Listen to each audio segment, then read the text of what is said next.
Hello friends, இந்த வீடியோவில் நம்ம என்ன பார்க்க போகிறோம்னா ஷார்ட்கட் கீயில் வந்து எப்படி உங்கள் மானிட்டரை வந்து ஆஃப் பண்ணுறது அப்படிங்கிறத பார்க்கலாம்.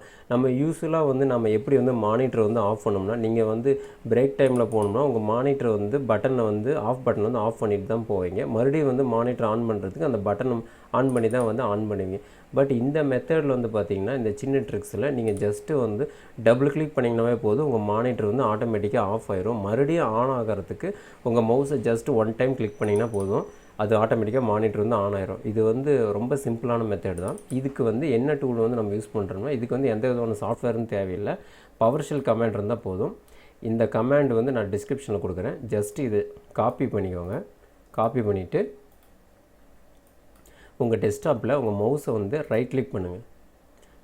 பண்ணிவிட்டு இங்கே நியூங்கிற ஆப்ஷன் இருக்குல்ல, ஸ்ட்ரெயிட்டாக இப்படி வந்துடுங்க. ரைட் சைடில் இந்த ஷார்ட்கட்டுங்கிற ஒரு ஆப்ஷன் இருக்கும், இதை வந்து செலக்ட் பண்ணுங்கள்.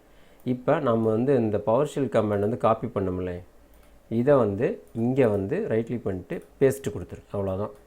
இப்போ நெக்ஸ்ட்டு, இப்போ இதுக்கு ஒரு நேம் கொடுத்துருங்க. நான் வந்து டர்ன் ஆஃப் மானிட்டர்னு கொடுத்துட்றேன், அவ்வளோதான். இப்போ ஃபினிஷ் கொடுத்துட்றேன். இப்போ நம்ம செக் பண்ணி பார்க்கலாம். இப்போ உங்கள் மவுஸை வந்து இதை வந்து டபுள் கிளிக் பண்ணுங்க, இந்த ஐக்கானை பாருங்கள், மானிட்டர் வந்து ஆஃப் ஆயிடுச்சு. இப்போ நான் மறுபடியும் வந்து கிளிக் பண்ணுறேன், மவுஸை ஜஸ்ட் ஒன் கிளிக்கு. இப்போ மானிட்டர் பாருங்கள் ஆன் ஆயிடுச்சு.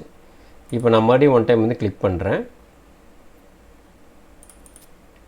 மானிட்டர் வந்து ஆஃப் ஆயிடுச்சு. இது ரொம்ப சிம்பிளான மெத்தட் தான். இந்த மெத்தட் வந்து நீங்களும் வந்து ட்ரை பண்ணி பாருங்கள்.